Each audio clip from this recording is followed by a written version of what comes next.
good, it's live. Sweet. Oh.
Good evening, everybody, and welcome along to One Hub Racing Season 14, sponsored by Next Level Racing, and welcome to the final talk show of the season.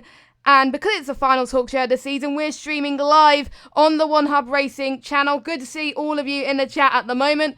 And as usual, I got a co-host with me, and it is none other than Pinnacle tier commentator, Mr. Kieran McGidley. Kieran, we're really lucky to have you on the show. How are you doing? I'm very well, thank you. I'm very happy to be here. Obviously, it's live, so what could possibly go wrong, eh?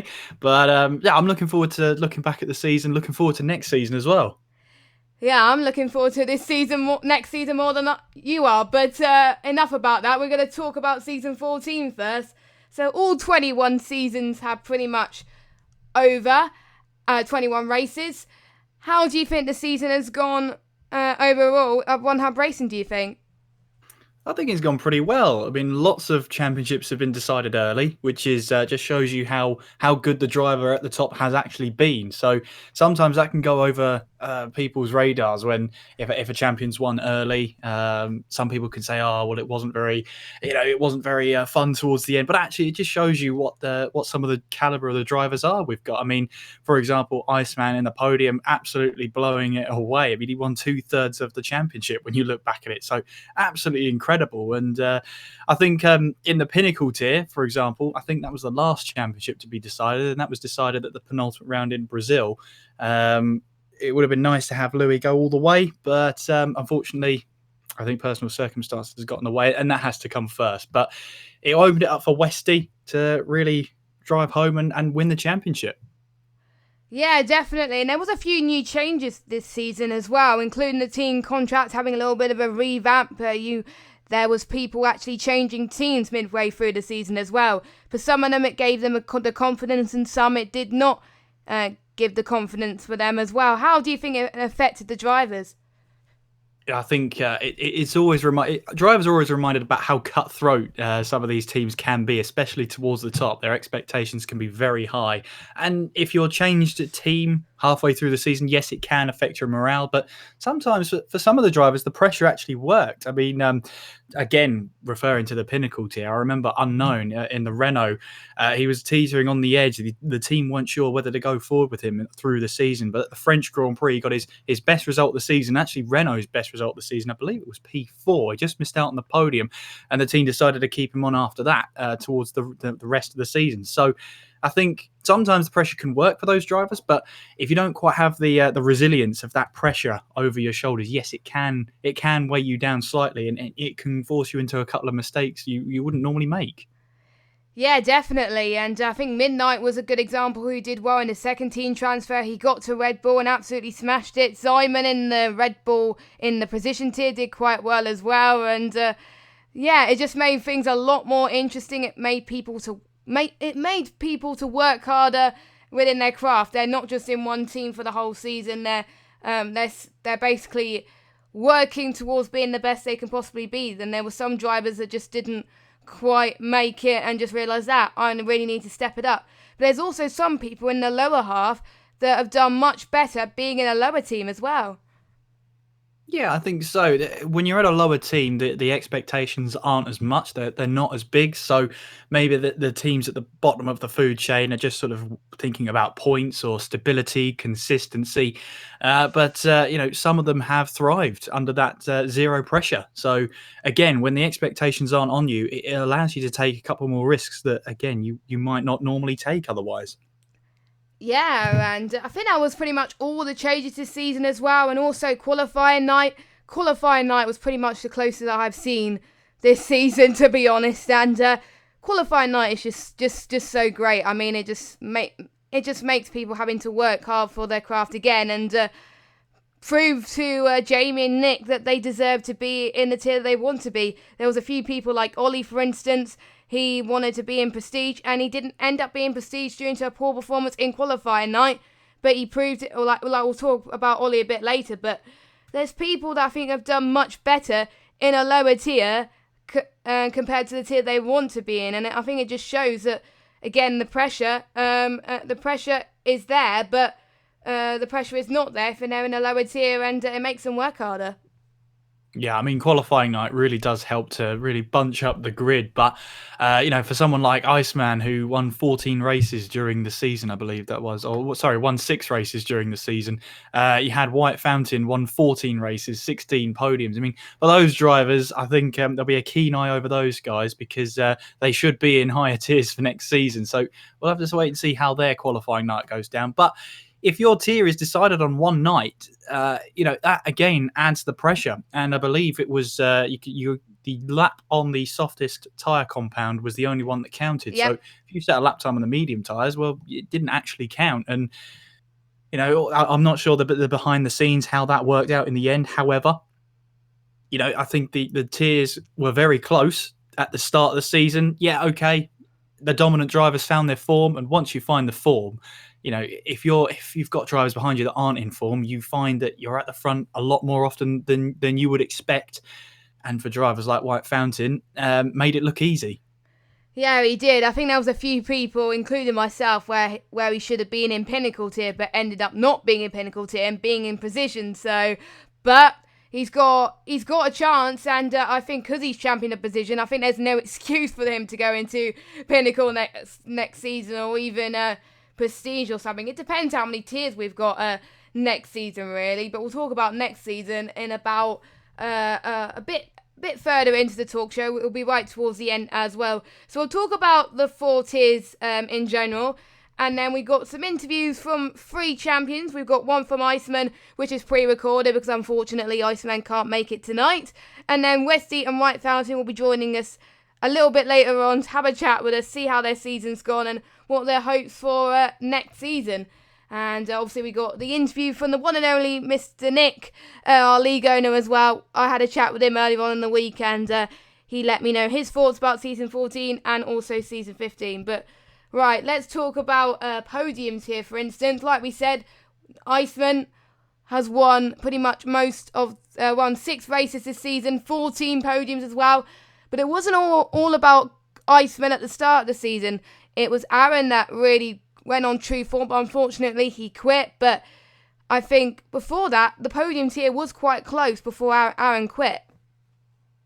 Yeah, and looking back at it, yeah, sometimes personal circumstances can get in the way.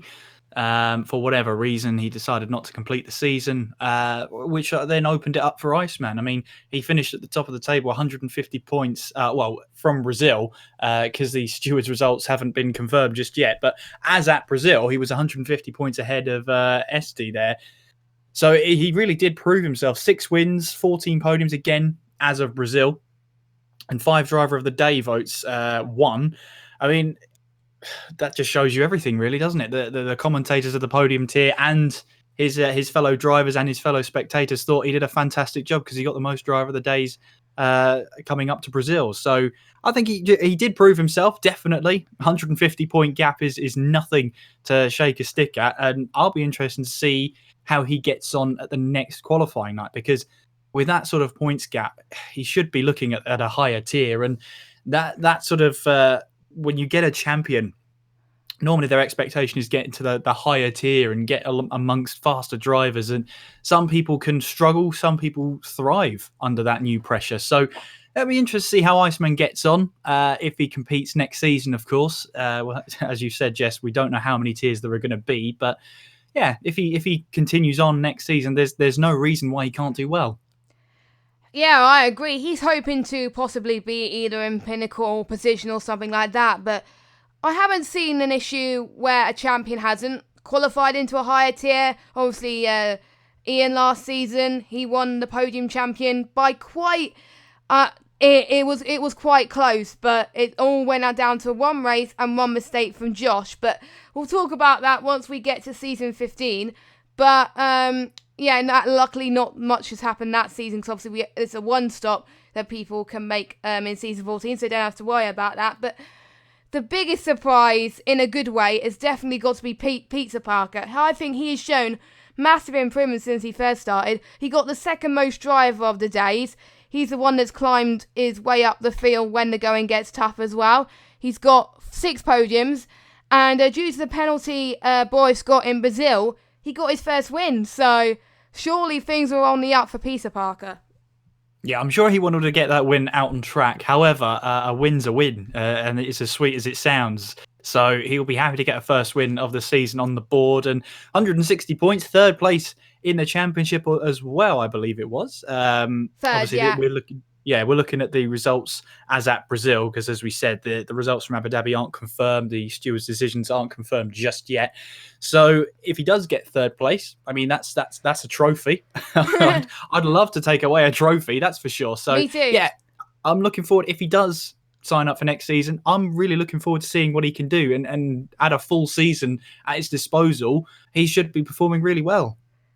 Yeah, I hope to see him do well as well. And there's also this expectation that maybe the top 3 from each tier might have to move to a different tier. But for Pizza Parker's sake, I think him staying possibly in podium might be better for him, because he could be the ones next season to really challenge the likes of Boris for that title next season if those two stay there. Yeah, and Boris was another driver. Yeah, we were highlighted too. I mean, joining in mid-season, 4 wins, 5 podiums. I mean, that is 5 truly wins because impressive. he won in Abu 5 Dhabi, I wins. think. Well, 5 wins then. That gets even better. 5 wins, 6 podiums.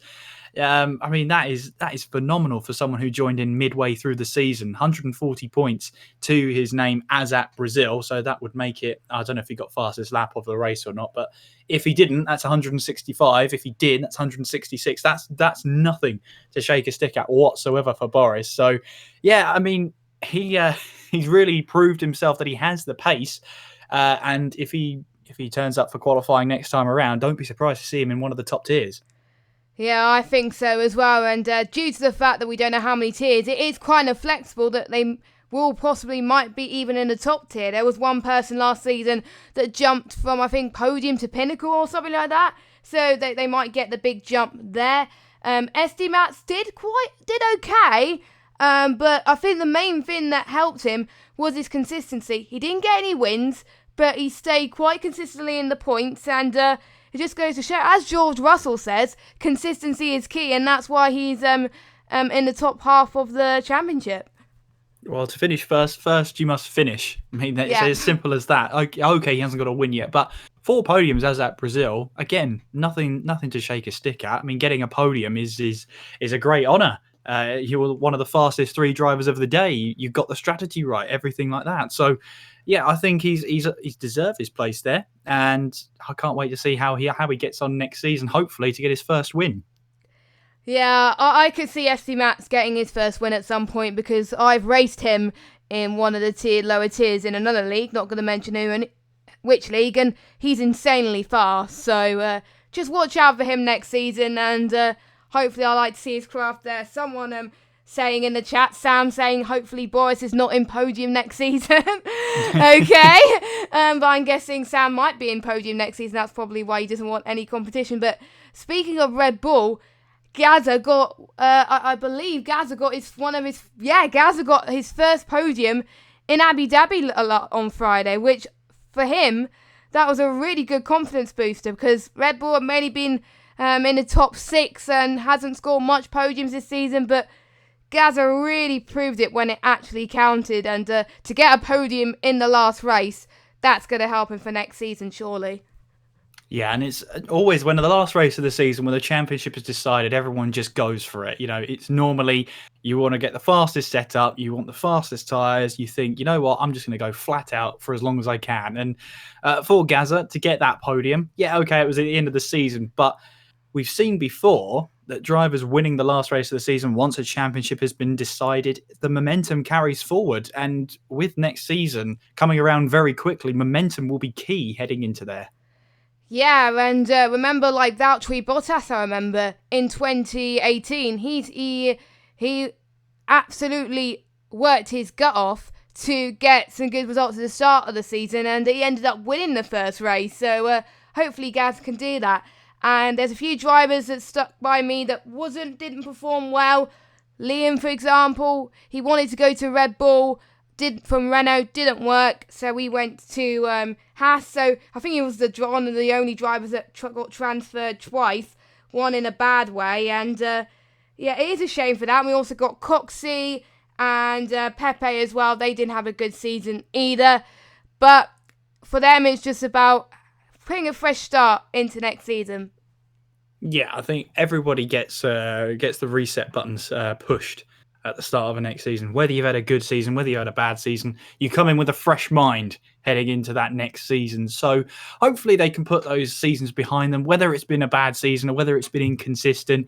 Sometimes when you change teams multiple times, you can feel a little bit unsettled. That can affect your morale and your consistency in a race. So I think for next season, they'll just be focused on getting those results, getting that consistency, because it is key when it comes to a championship like this. A long championship can be decided just by a couple of bad results. But yeah, let's see how they get on next season, and hopefully they can get into a position where they can get a bit more consistent, and we get to see them in the points, and hopefully staying at the same team for the entire season. Yeah, I hope so. And fingers crossed everyone gets points next season. But we won't know what happened. So also massive shout out to Ivan as well. He's had a not bad season. He's another one of our race premium drivers. Got to give that a quick mention as well. All the ones in gold are the race premium drivers. So we mentioned all of them. Done a great job in the podium tier. And I think we talked enough about podium. Let's go on to position. And as we talked about earlier, Kieran, White Fountain absolutely dominated that tier from start to finish. I mean, you don't win 2/3 of the season and are not called a quick driver. I mean, I've known White Fountain. He's been here since I started in One Hub. I know he's a good driver, and he's absolutely taken Precision tier by the scruff of his neck, hasn't he? So, yeah, he's definitely a quicker driver than Precision. Hopefully, he'll be in one of the higher tiers to really prove himself. But I have to say, there's a trophy well on his way. I think we were inscribing it at round 14, I think, for White Fountain's trophy. Russia. But yeah, at Russia, I think the name was on the trophy already. That was the first tier that got decided, was Precision. So yeah, I mean, I think they were starting to write that name earlier on, I think. But yeah, for White Fountain, it's been a very, very good season. But sometimes, if you've had a good season, you can get complacent, especially when you've proven yourself in one tier. Now you move on to the next one, and he's not going to let that complacency drift in. He's got to keep on it, keep working hard, because if he gets into a faster tier, this is where that work really is questioned, and more eyes will be on him if he gets into a faster tier. Well, you've won the Precision tier. Let's see how you get on here next season. So he's had a fantastic season. He should enjoy all the trophy, all the champagne that's coming his way, and he should get himself prepared for next season. Yeah, he's actually got 2 trophies to enjoy, because obviously he's won the Constructors' Champion along with Red Bull, and he didn't have a good teammate to start with, a Scorpion, but then Simon came along at the first transfer window, and he absolutely smashed it. So for White Fountain, it must have been good to have a teammate that supported him along the way and get a win and some podiums as well. Yeah, I'm not sure he would have liked the win part, but definitely the podiums part to get himself some points. But yeah, I mean, they look like a good pairing. And obviously, with Simon joining after the French Grand Prix, I believe that was when the first transfer window actually was. And still to get 175 points as at Brazil, again, a really good total. I mean, just pretty much outside the top 3. And I mean, the 2 Ferraris had a good season as well. I want to talk about them, Lukey and Chris. Obviously, Chris is an ex-champion, so is Lukey. And obviously, they had high hopes for the season, and they couldn't quite get the Constructors' Championship. I mean, 116 points. I mean, it shows in the standings when Lukey and White Fountain, the gap as at Brazil was 174 points. So it was always going to be an uphill struggle with a driver like White Fountain leading the line at Red Bull. But I think they've both had a decent season. Take nothing away from it.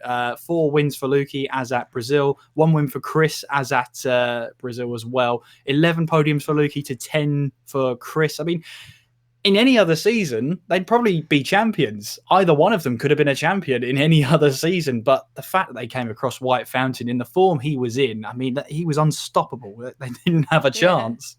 He did. I think it got to a point where even the commentators were like, "Could someone else win a race other than the Red Bulls or the Ferraris or anything like that?" Because literally, looking at the standings, that was the case by the looks of things. It looks like, I think Hamilton was close to winning a race, but I think he was close to winning 2 races. I think up the 2 podiums he's had, he was on track, gonna win, and then unfortunately he got penalties that demoted his win, and White Fountain won both of them. So I was hoping that Hamilton would win a race for what, because Haas hasn't won any races in any of the tiers, so it would have been an underdog story. But yeah, it just goes to show that I think that the ones that were recruited to the top 3 teams in Precision, I think they did the right thing going in those top 3 teams. Yeah, I think so. And I think Red Bull will be very happy with that.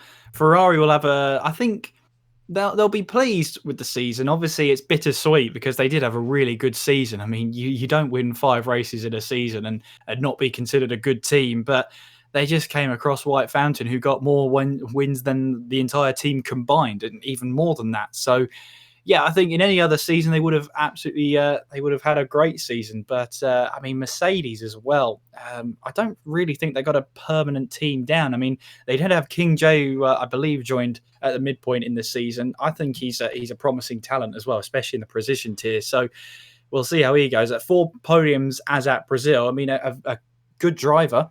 But for Mercedes, I think it cost them not having that permanent team. I think both drivers got swapped out in the end, so that didn't help them at all. And just having a look at the constructors, yeah, okay, they finished 3rd place, but 291 points off of Ferrari, 407 off of Red Bull. I mean, it showed that they didn't have a permanent gel of the 2 drivers, and that cost them this season. That they'll be hoping to get a little bit of a kick going into the next season. Yeah, I think so as well. And don't forget, team contracts are a vital part of One Hub Racing, and hopefully we'll have people that are committed to actually join one of those top teams and actually do well. And King J certainly delivered. I think Mercedes will be pretty pleased with that. He'll probably be number 1 status if they do it again next season. He got 4 podiums as well, so that was pretty good. Cam K was 5th place as of Brazil in the standings. He didn't get any wins, but he got 3 podiums, 0 drivers of the days. He was in the Toro Rosso as well. And I think the thing that struck me, I know it wasn't the any race of the season, but obviously it was the start of season 14. It was a pre-season race where he came from 11th place all the way to winning the race. But then when the first race came, we expected him to do well.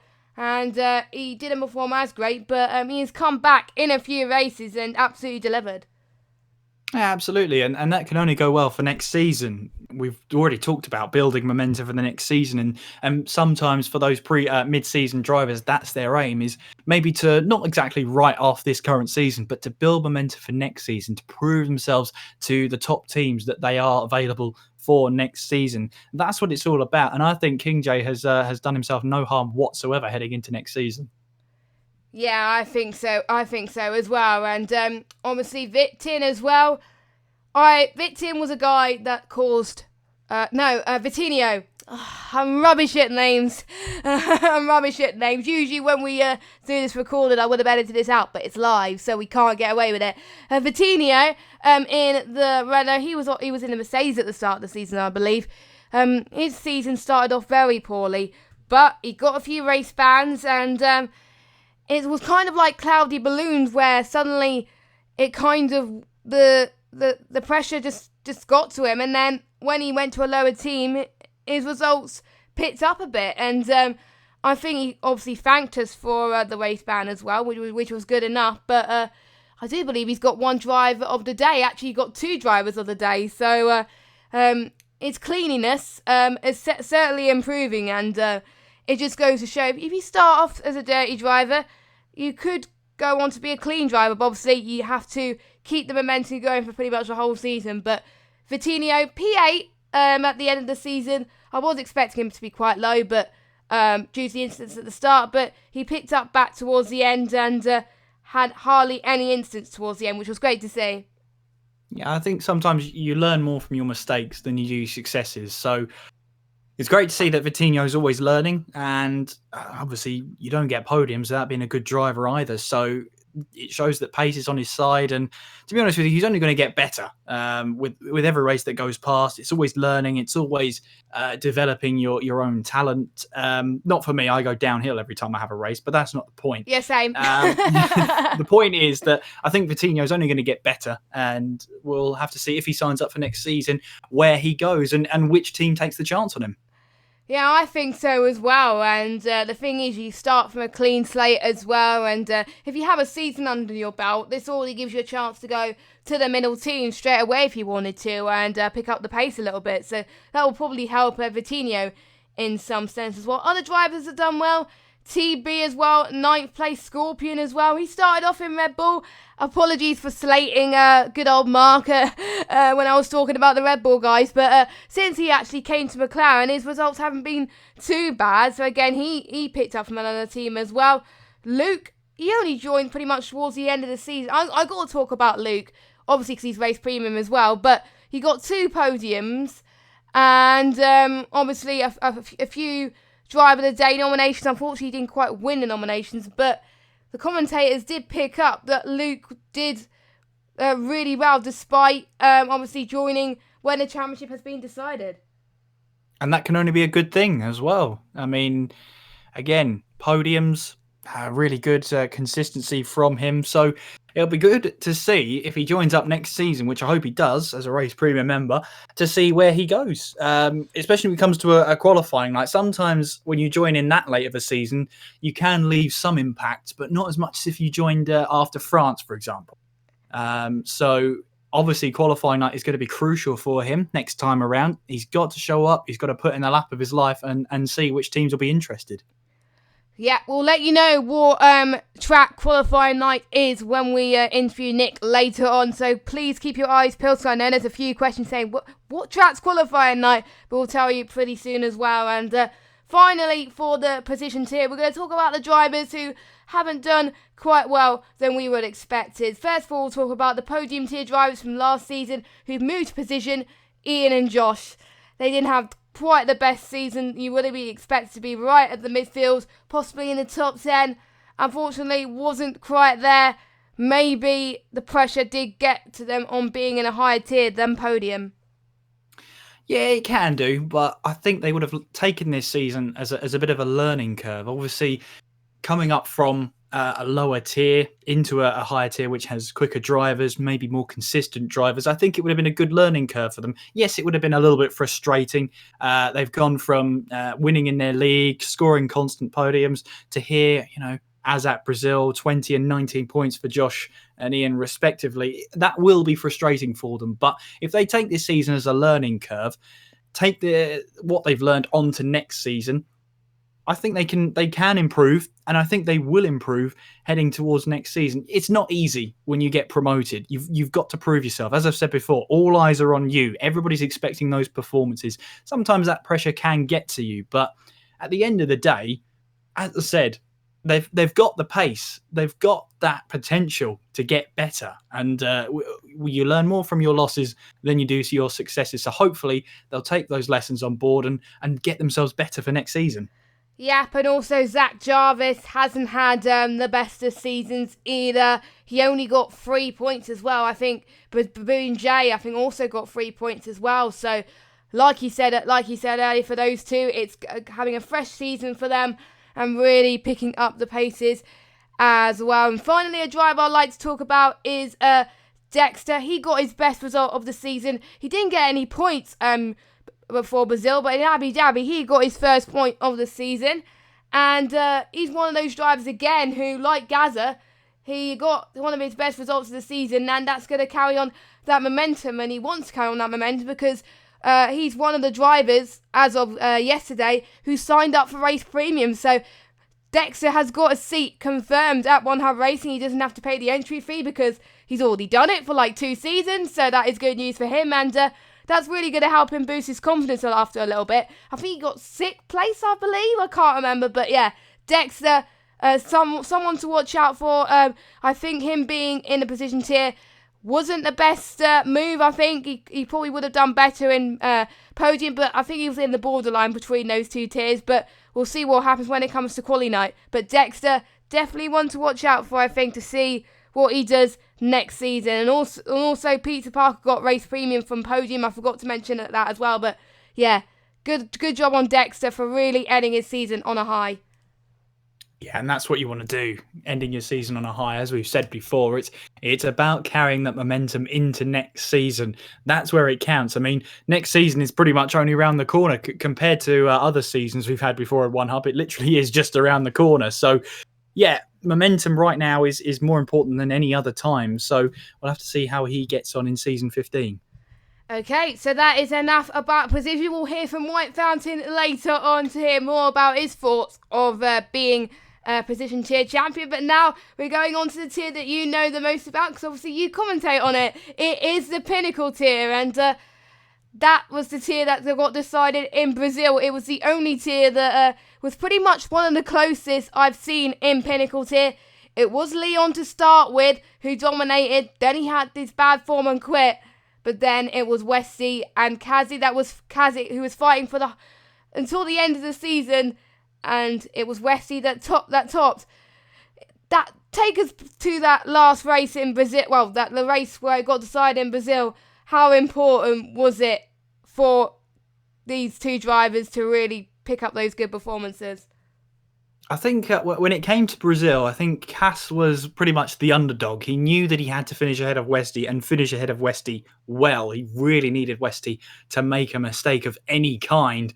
Unfortunately, when it came down to it, Cass was the one that made the mistake and retired late on in the Brazilian Grand Prix, which then just handed the title over to Westy, because no matter where he finished, he would have sealed that championship, even if he didn't score any points whatsoever. So it was a little bit of a shame that we didn't see it go down to the final race of the season, but these things happen. And I think at the end, the eventual champion won deservedly so. It was, as you said, it was Leon at the start, and he was dominant alongside with his teammate as well. I mean, Williams were absolutely dominant at the start of the season. I thought it was going to be one of those seasons where you sit back and you predict which Williams would actually win the race. But after the first couple of races had died down and we got into the mid part of the season, obviously Leon had left, his teammate had left as well.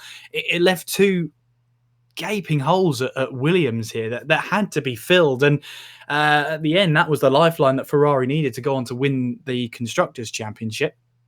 And yeah, I mean, they got their performances down to a T. And I think, again, they deserved it as well.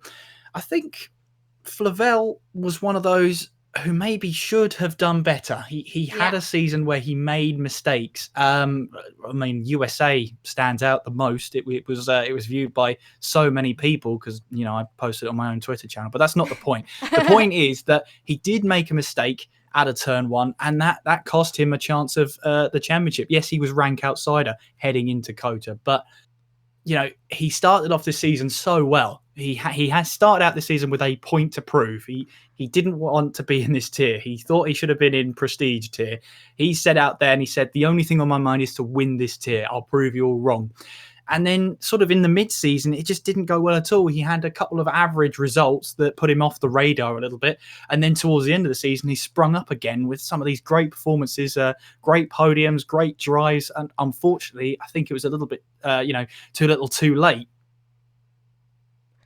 Yeah, I think so as well. But the fact is, Ollie getting 7 podiums in a season, that's good. Obviously, Cassie got 7 podiums as well, and Westy gaining 11, and Ollie getting P3. I think that's going to help him have a point to prove because he could still be in the top tier next season. If there's 3 tiers next season, I think it will almost certainly be in the top tier. But we'll find out in due course, obviously. But yeah, I think the top 3 stand out to me quite well. Westy hasn't had really good performances until pretty much, I think, Baku stood out for me as well, and he had a shaky start, but it just goes to show, long seasons, anything can happen.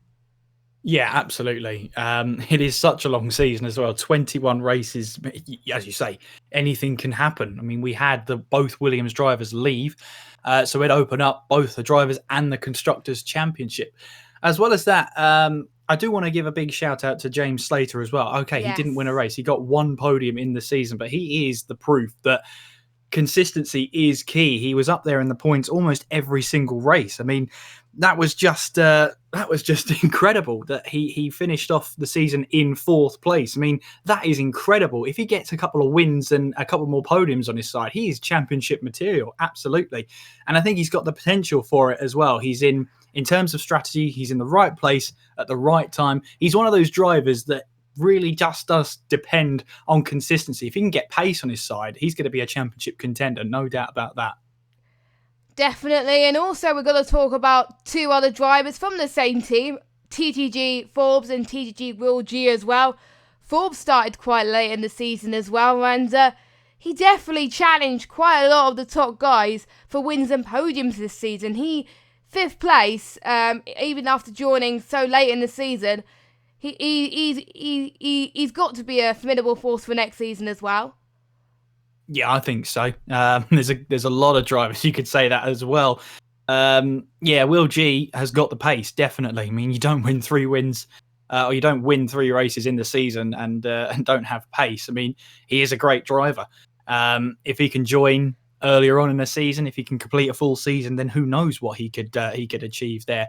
Skeven as well got his first win at Abu Dhabi, first win of the season, having scored 4 podiums already before that time, 90 points for him at Brazil. So that would have given him, if assuming he didn't get fast lap of the race, 115. So yeah, that put him way up the table as well late on in this season.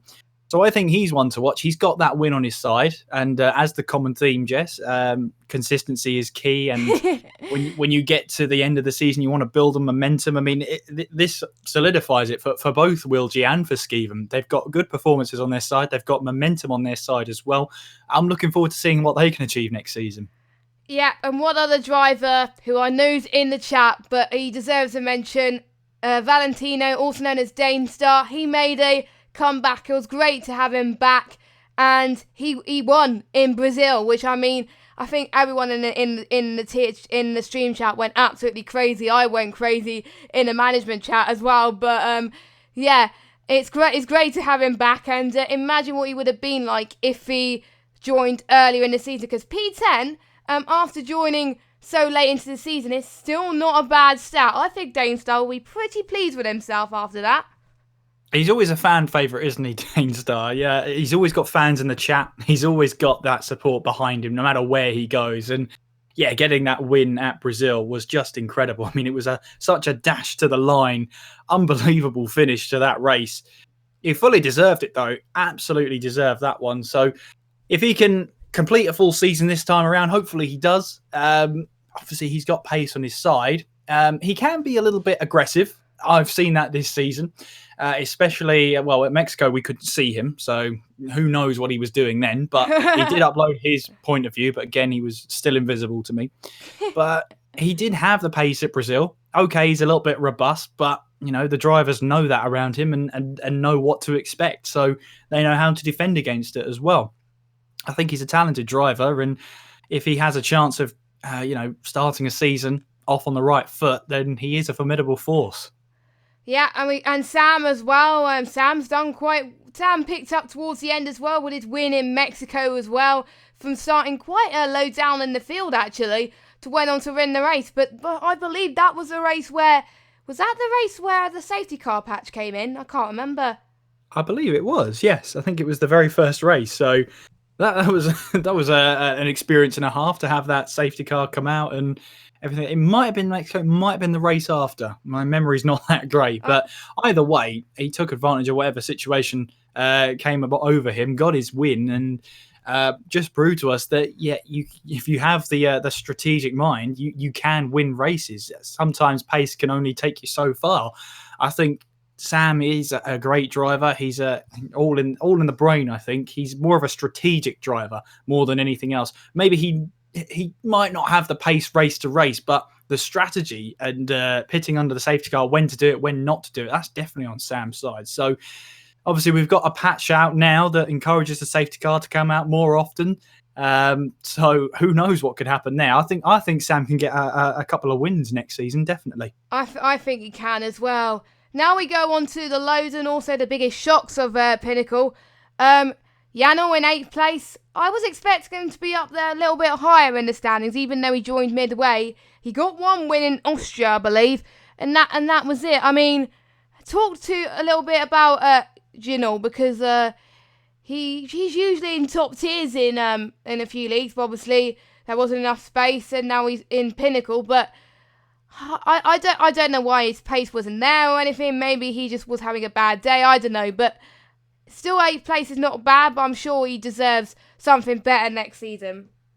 Yeah, it's not bad, but a driver of his caliber, I think, should be higher up the table. It's as simple as that. I think it got to a point in the season where he'd retired, I think, 3 out of the 5 races, something like that. And towards the end, I think the drive he had to do well and to keep pushing on sort of eluded him a little bit.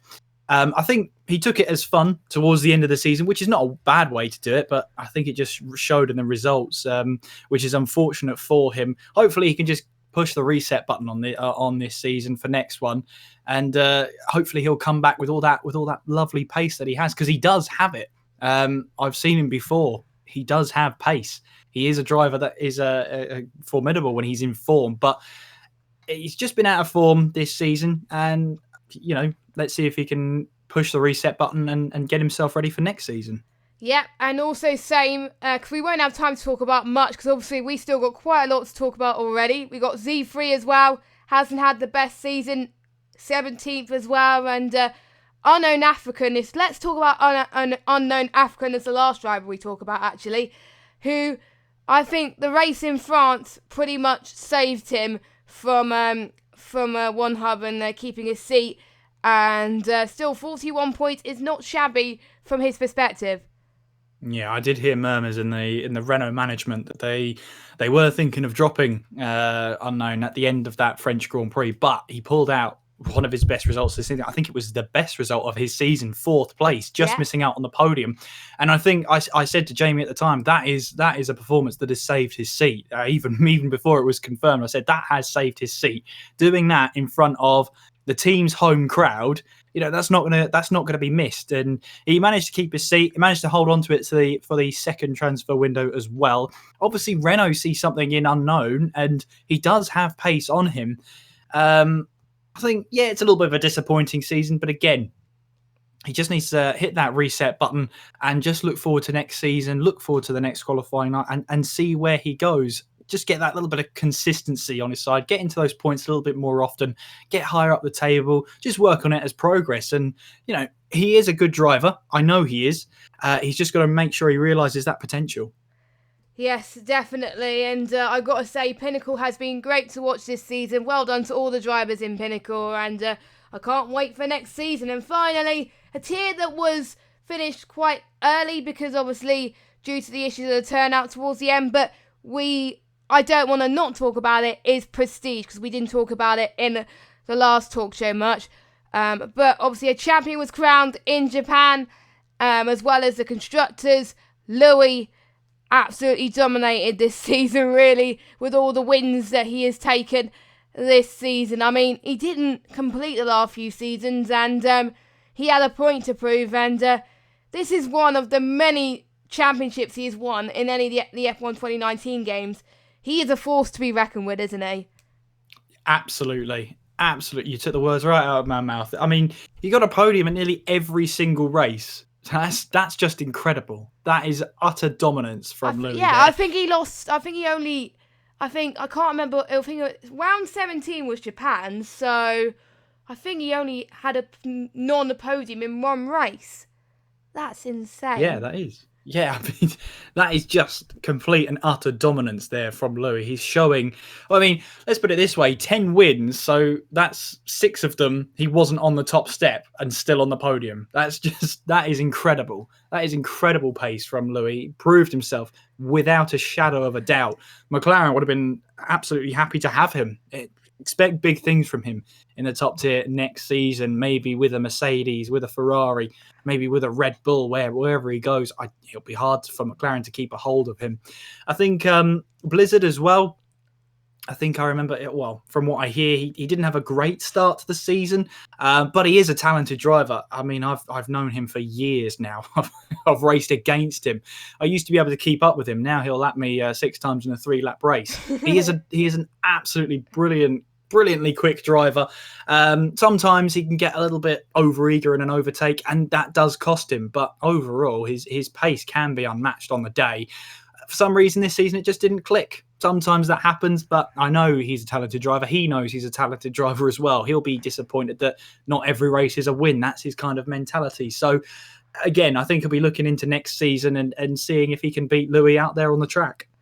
Yeah, I think so as well. And he started on a wheel on F1 2019, and I noticed when I was watching the races that he was in the top 10 consistently, but he wasn't fighting for a win. But it got towards the latter half of the season, the middle part, you can see that on the wheel that he was improving. And it just goes to show that when you first get a wheel, you don't don't get on the pace straight away unless you're like an alien or a robot or something like that. But even as Blizzard, obviously he won the championship last season for Prestige, and he raced on the pad then. But I wonder, imagine if Blizzard signed up next season, we would have 2 Prestige champions that won recently in the top tier. I mean, this could be a really huge fight for those both next season. They're teammates in one league as well, so I'm sure they might try and be teammates together, but I don't know what will happen with that.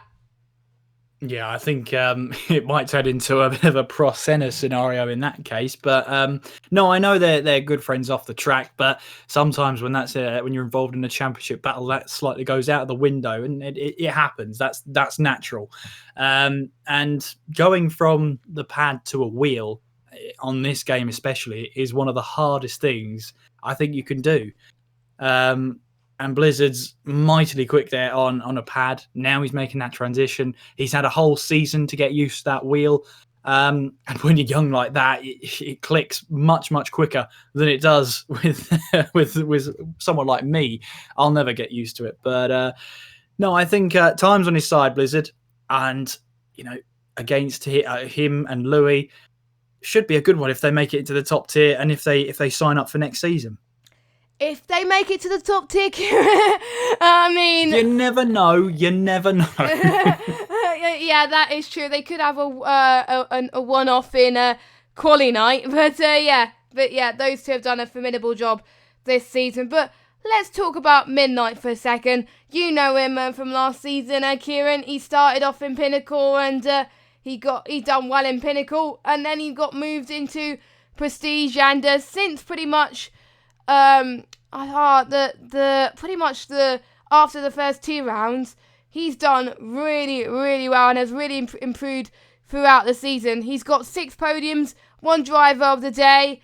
I mean, you would expect someone from Pinnacle to buck up, be under pressure a little bit. He proved us wrong in every way, shape or form. I mean, Midnight definitely one of the drivers of the season, as well as Blizzard and Louis.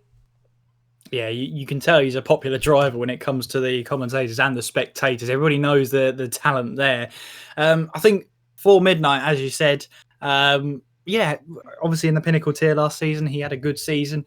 It's always going to be tough when you're moved up a tier and you're against the likes of Louis and Blizzard, but I think he did a great job and he's only going to get better.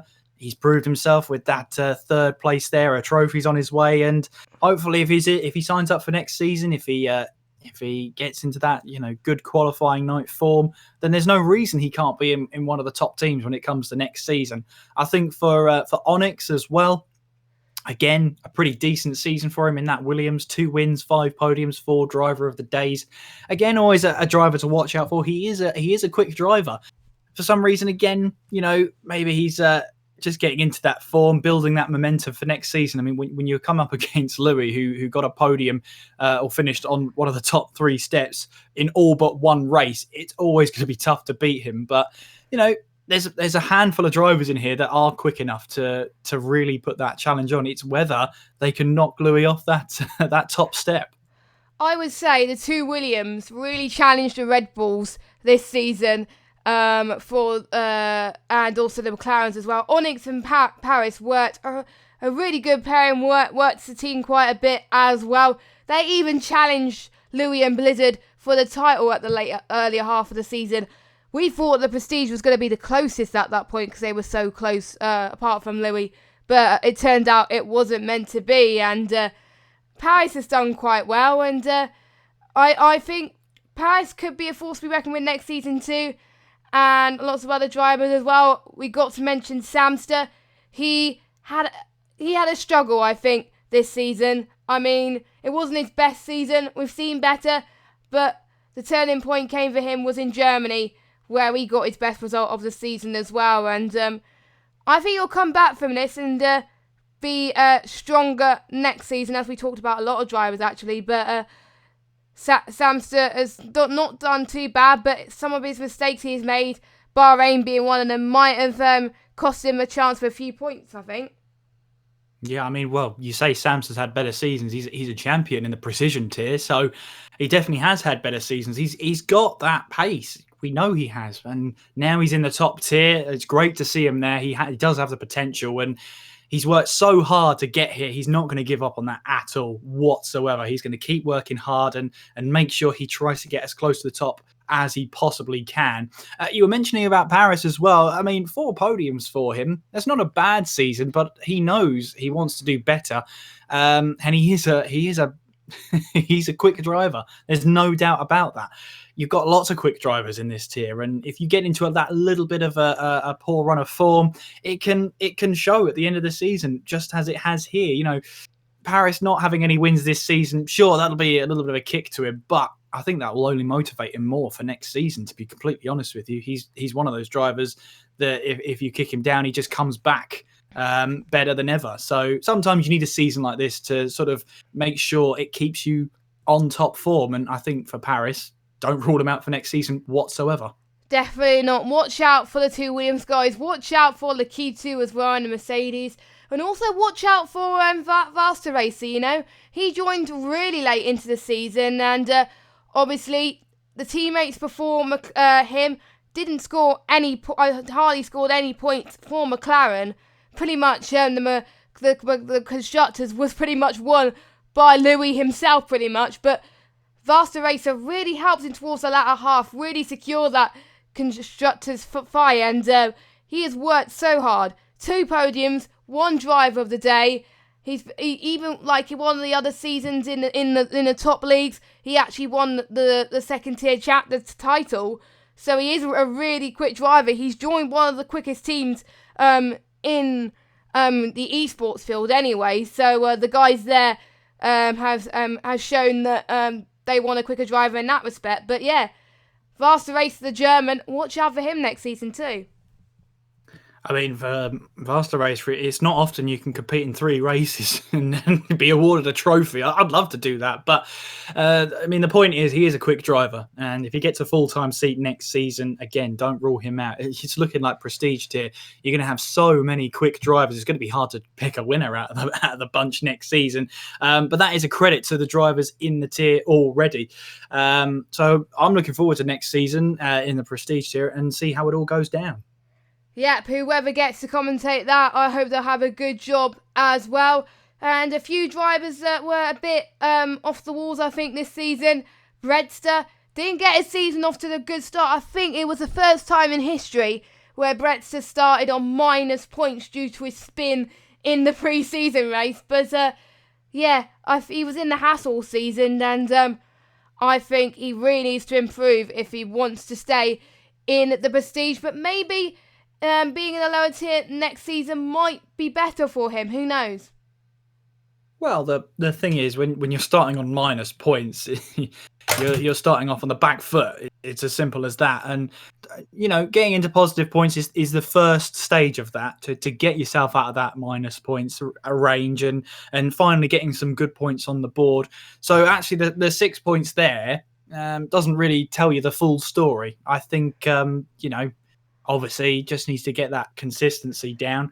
I think maybe a season down a lower tier might help, but again, it's mostly decided on the qualifying night. So if he puts in a really good lap time, he's going to find himself back here again, and hopefully he'll be getting himself, or he'll hope himself, to get up the table even more.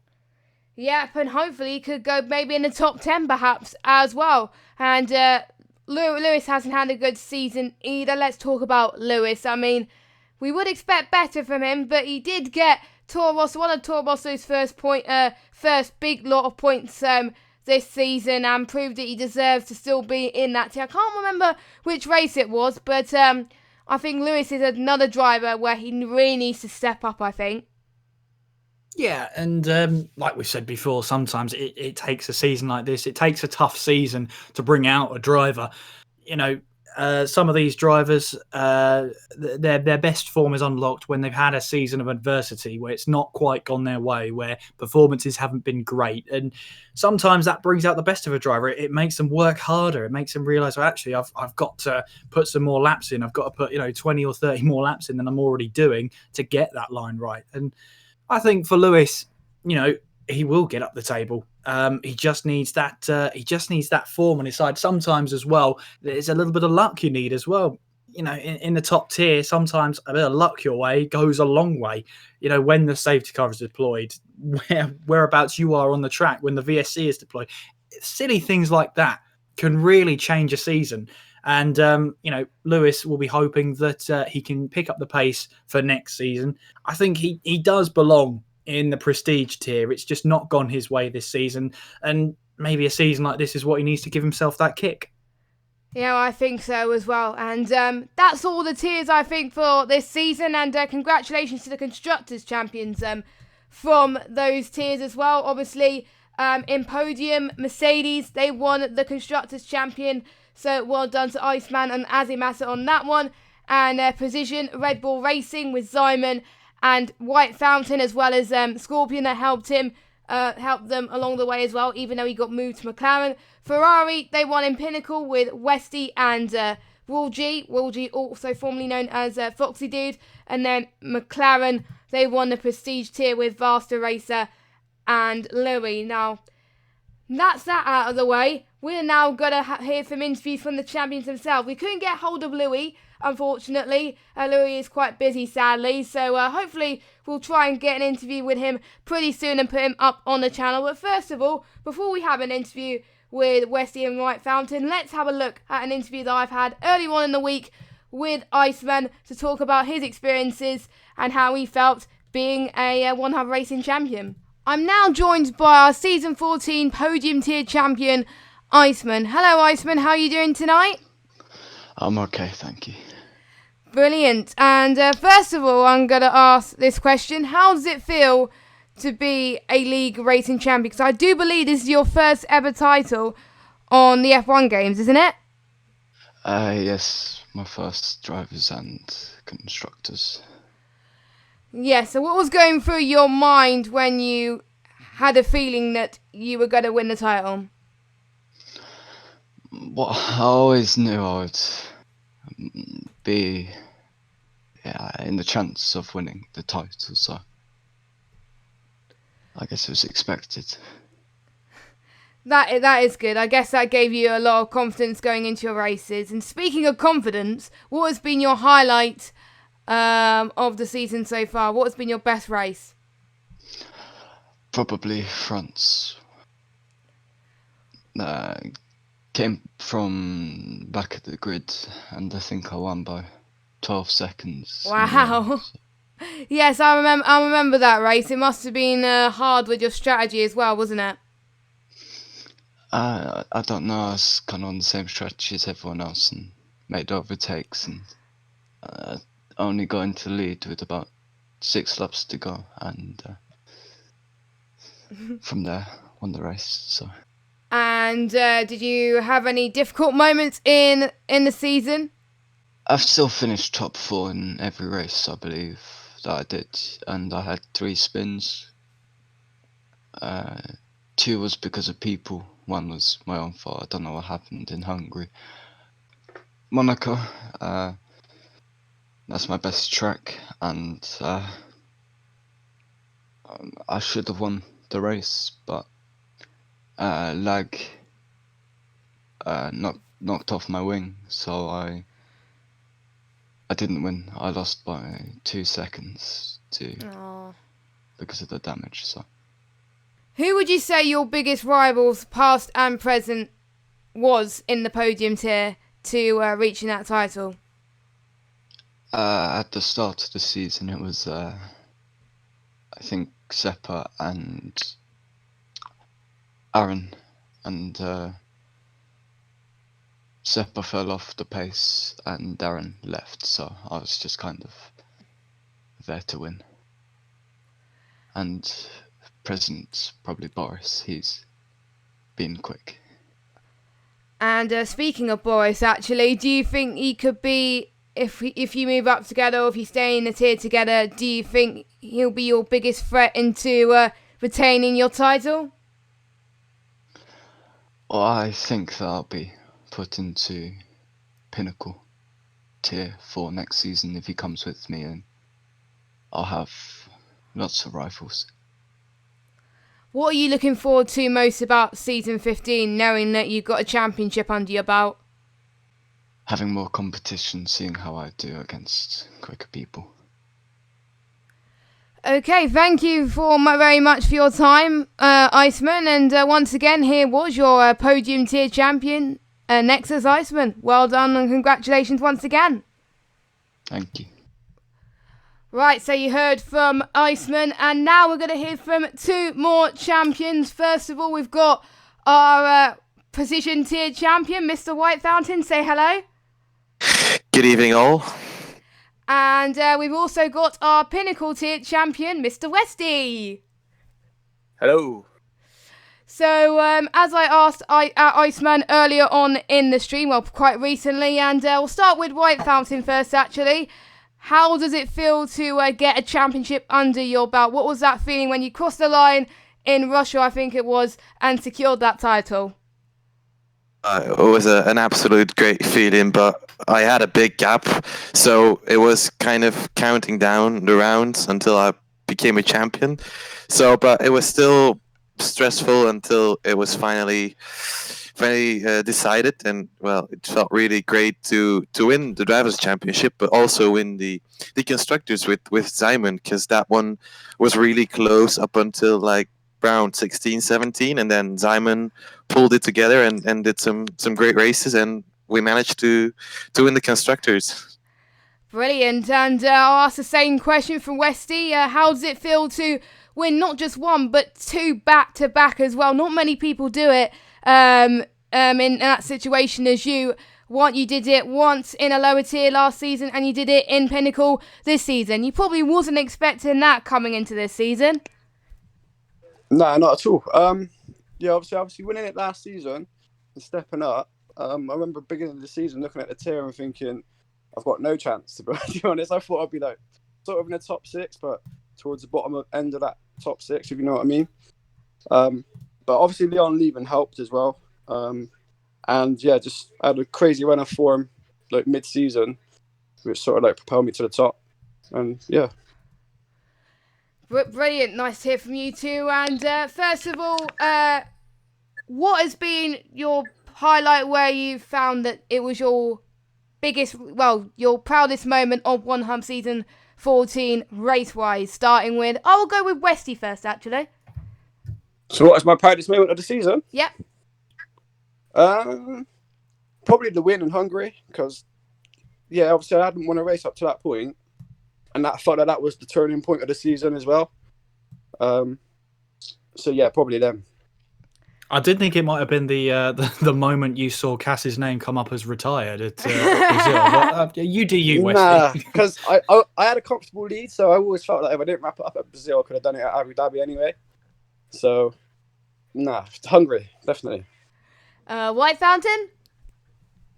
It was probably Italy. That was a race where Chris got a little bit too excited in the end, and I kept calm. So after that race, I knew, yeah, well, if they throw that at me and I can stay calm and consistent, well, then I'm gonna win this championship. That was a good race, I think, from you as well, I think, and the one where you actually had to work for it as well. And speaking of working for it, were there any moments where you thought that you were struggling or finding it difficult, White Fountain? Yeah, it was all season long. I was doubting myself if I was able to win this championship, because we had a lot of fast drivers like Lukey, Chris, were really fast in the beginning of the season. So it was each week I was very nervous, and France was really the turning point when I had that incident with Jorrit. I was so angry, even with the decision Nick and Scorpion made about the incident. They said it was no further action, and that was a week that I said, like, now I'm gonna practice so much that I'm gonna win this championship for sure. I like a driver like that, because usually sometimes a driver that has an incident just gives up afterwards, but you're one of those people that doesn't be like that. Any advice to people that have had an incident and struggle to recover from it? Can you tell them how to pick themselves up from getting a penalty or having a bad race? It's just see that you're consistent and that you put to practice in it, because if you practice, the race is gonna be good, and just don't be too eager to gain that position or to win a race. It's definitely in a 21 round season. It's just about consistency and yeah, well, doing your job each and every week and not pushing your car to the limit or beyond the limit. Yeah, it's just keep your head cool and the results will come. But I don't think you need to ask me how to deal with it, but rather like Scorpion, who got, I'm sorry for the word, fucked in the first like 9-10 rounds. And well, he stayed in precision. He got his head down, and well, in the end, he got some very good results. So that's the example people need to see. Well, we'll send you a bar of soap in the post as well as your trophy. But I do want to just point out to you that in the drivers' press conference just before Abu Dhabi, Nick specifically called you into the booth just to tell you welcome to the Pinnacle tier. I mean, obviously, your response to that was not so sure about that. Let's see what happens for next season. But you must have so much momentum behind you. You've won 2/3 of the season, for goodness sake. You must have some idea that you're going to be in a higher tier next season, surely? Yeah, surely he did not mean that. Oh yeah, it's a running joke all season long in the management chat. Like, go, get my fountain into Pinnacle. So Yeah, I'm that's used me. to it. That's me. I said that. But well, it's gonna be a strange season, you know, with the entry fee. We don't really know how many people are gonna sign up. If a lot of fast drivers sign up, I could be well into the middle of precision. So it's a bit like wait and see who signs up and what qualifying night's gonna give. Yeah, exactly. And going to you, Westy, now about your difficult moments of the season, because you started as the underdog. You maybe not challenging for as much for wins and that, and then you started to get on true form towards after Baku, or even Baku, in fact. What was the race where you were like, nah, screw this, it's really hard? After Austria, because I had the incident with Leon in France where I was on for a podium, which was obviously, it was my fault. I was really disappointed with it, disappointed with myself. And then obviously Austria, I had a quali ban, and I came through and I was on for a podium there as well. And I think it was it Skivan? He like ran into the back of me, so it was 2 DNFs in a row, and I was like, oh, come on, like give me a break. And I actually spoke to Nick, because I do tend to like not throw my toys like a pram, but get a little bit emotional about these things. And he sort of said, look, just it'll come in, just pick up, just keep practicing, keep trying. And yeah, literally from Silverstone to Russia, I had like 7 straight podiums. Wow. I think 3 of them were wins. So yeah, it was literally after Austria, I just knuckled down. And obviously, like I said, it coincided with Leon leaving as well. So no, I'm not silly. Like, obviously, that helped. But yeah, obviously, I still had other people to beat as well. So it was never easy. So yeah, after Austria. Westy, what were your emotions going into the Brazil race? Because it must have been, you were 31 points clear of Cass in the top of the championship. Did you think at that moment you were going to win in Brazil, or did you think Cass was going to challenge you going into the final round? I thought I could win it in Brazil, but my mindset for Brazil was literally to keep out of trouble, get it across the legs. I knew, like, pace-wise, I'd be there or thereabouts, but I just chose. I don't know if you watched the USA race, but I was a little bit aggressive with Mr. Beanstar. No. No way. But so the championship wasn't on my mind at that point. I just sort of, I don't know, just wanted to sort of prove a point. But Brazil was a complete different approach to the race. Like, I knew my pace would take me sort of top 5, top 6, and hopefully that would have been enough to beat Cassie. So yeah, I didn't even try and get into any battles in Brazil, and obviously just got lucky because he lost wing and then he DNF'd in the end, so it didn't really matter. Well, Westy, I've been wanting to talk to you all season, but you've never had a mic to hand on the on the, in the PS4. So I did want to ask about the finish at Brazil. I mean, that last lap dash out of the final braking zone. Forbes spins out ahead of you. Through all that carnage and through all the penalties, you get second place. I mean, just talk us through those last 20 seconds, because it happens so slowly almost. Well, not for me, to be honest. When he spun, I was certain that he was going to collect me, but I'd already committed, so it was like, well, if he collects me, he collects me. And I literally, on the stream, you see it on the stream, I just missed him. And but yeah, it was a crazy end. It was crazy. Even then, I was still just trying to hold back and not get too involved. But yeah, it was crazy end, and it was nervous times. I was watching that race from start to finish, and it just got like, it's kind of like a Hamilton versus Verstappen moment at one point due to the battling that was happening, and when it got that moment, it was really captivating, and I think you two have done a really good job all season. And going into next season, season 15, starting with White Fountain, what is your expectations going into next season? Are you hoping to be in a higher tier next season? If so, what results are you thinking of having? Or if you want to stay in a lower tier, what results you think of having there? What are your expectations? Well, if it's similar like this season, I will probably be in Pinnacle, I think, but not really for the wins or the podiums. If I compare my pace to Pinnacle now, it's probably between 5th and 10th on most tracks. So, but yeah, it would be fun to see how I do against Pinnacle drivers, and you just have to have fun racing. It's not always about winning or getting that podium. It's just about having fun. And Westy, what are your expectations? Because you've done the double. You've won Precision, you won Pinnacle in a row. What's next? Prestige? It's going to take a miracle for me to win Prestige. But obviously, I would like to go into the Prestige tier if possible, just to, even if it's just for one season, just to experience it and see how I get on against the top guys. I'm under no illusions. I know I won't be winning or getting podiums, but I think if I'm consistent enough, I can definitely score consistent points. And I'll enjoy that as well. And I think when you're racing against the quicker guys, it drives you to improve, and you actually do get quicker yourself. So, yeah, hopefully we can do that. Yeah, do you think you could follow the shoes of Midnight, who has done well in Pinnacle and done well in Prestige, or are you going to find your feet first?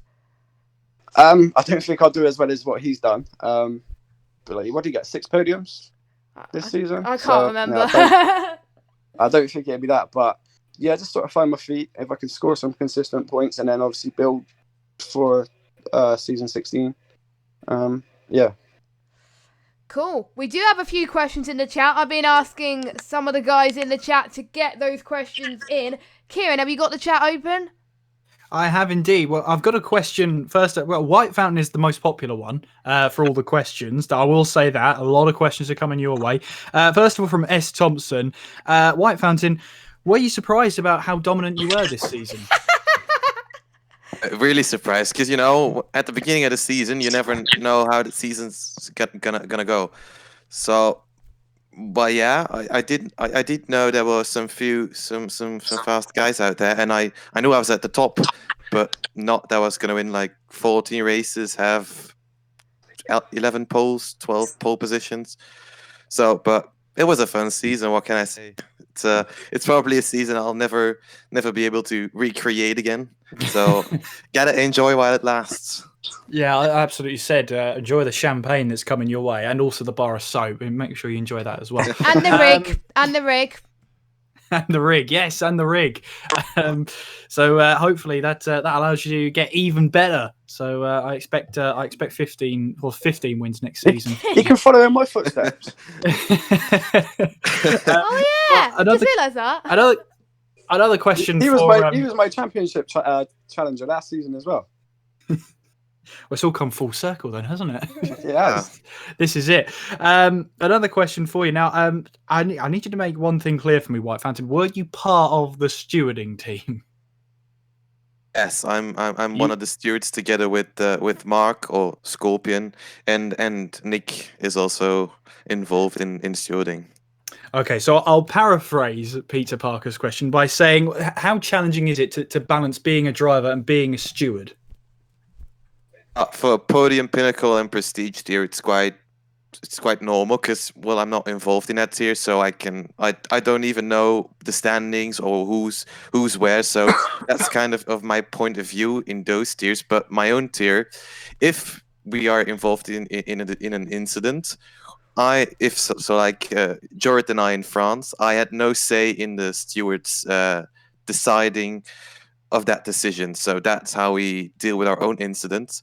But on the other, well, Precision was a really tough tier this season to steward because we had a lot of incidents, and it's we tried to be as objective as possible, and I think we were too. And Nick is like the boss, and he oversees that we're not doing anything wrong, or that we pull someone like forward in the decisions. But I think overall we're neutral in all of the decisions we make. That is great to hear. And one more question for you then, from Mark Coltai. What's the question here? I just had it. Who was the better teammate out of him or Simon?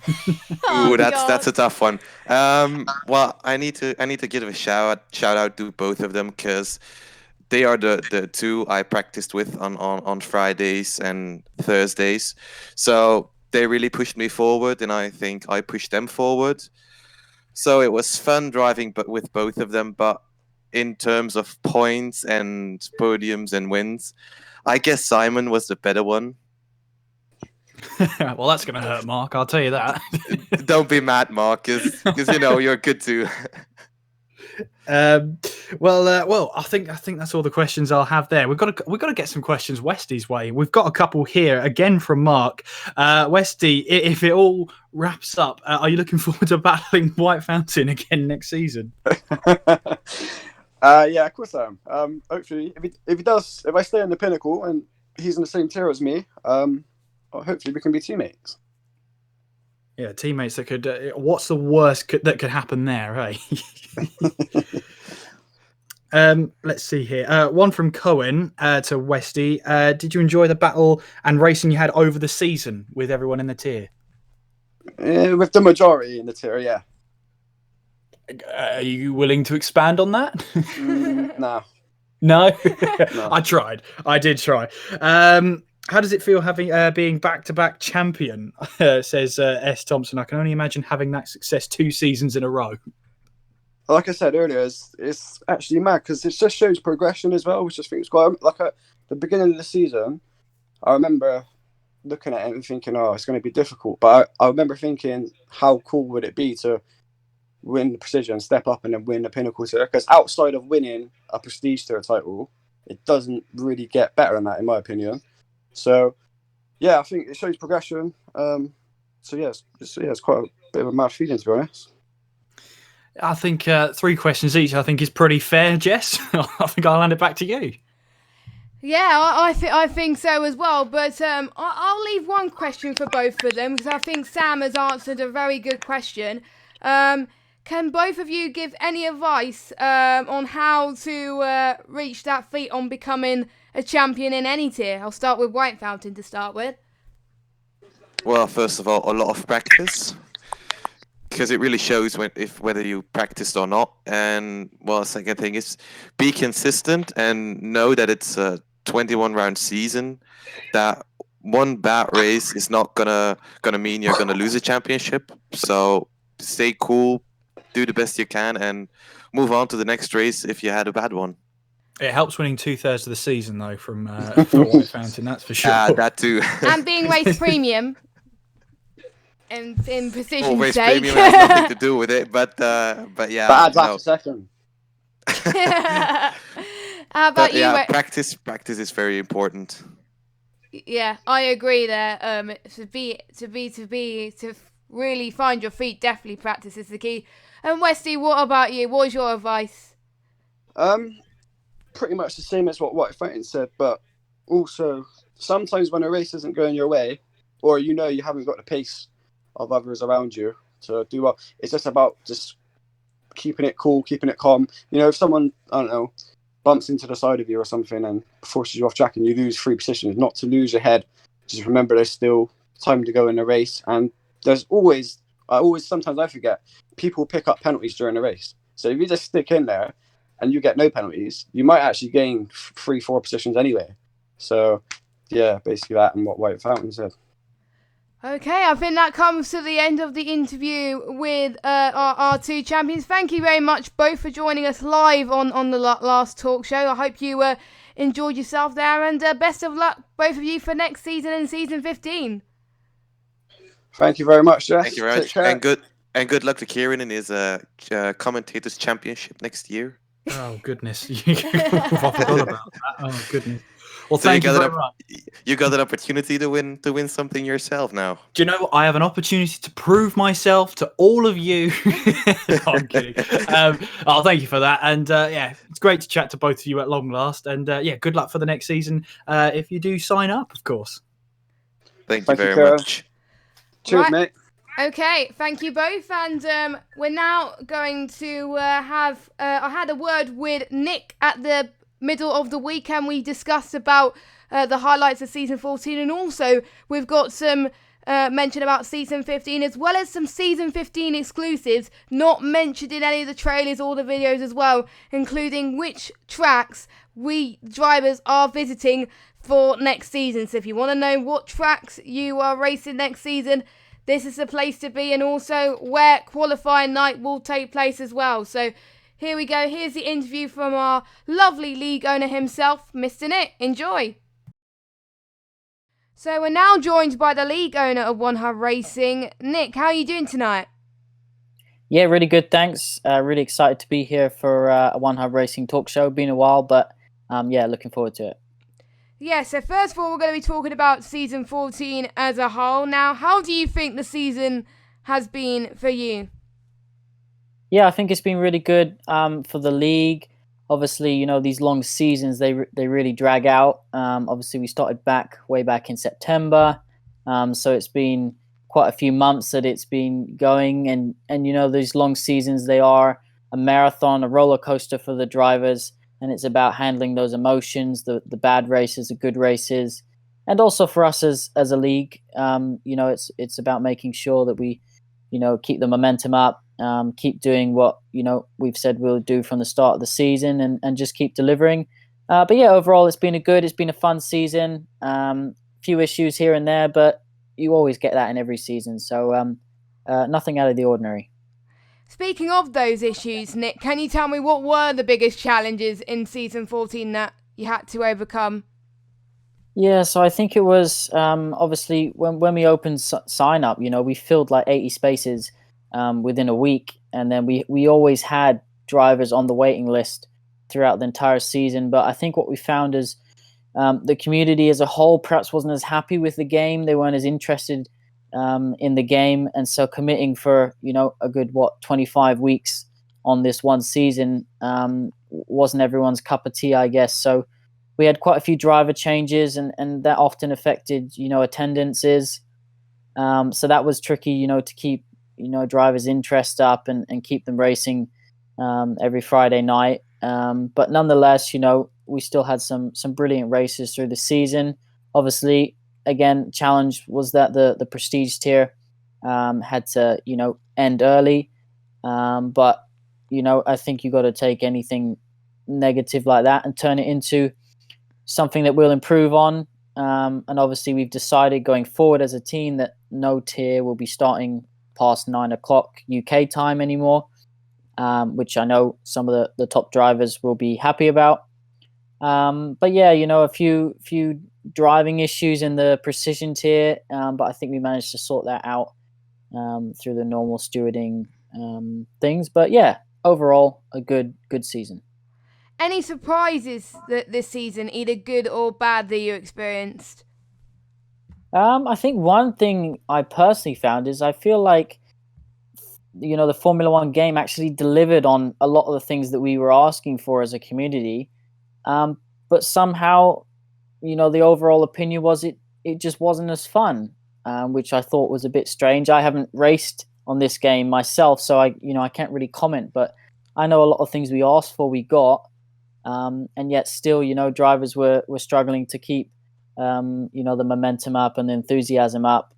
But no, no real big surprises this season. As I said, you always have these, these highlight moments of the season. Some good highlight moments, some poor highlight moments. But overall, these long seasons, they are a marathon. They are a roller coaster, and it's about riding the wave and getting to the finish line.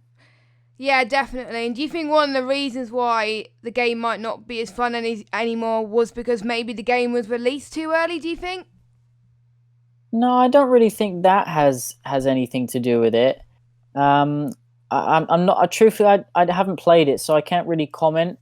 But I know people don't enjoy ERS and things like that. But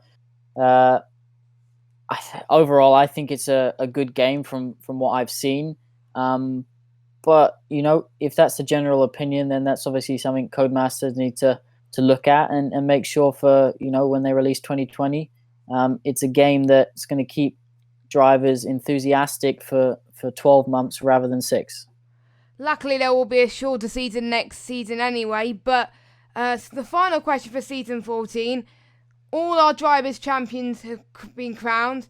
Any thoughts on those 4 champions? Do you think all of them have deserved their titles?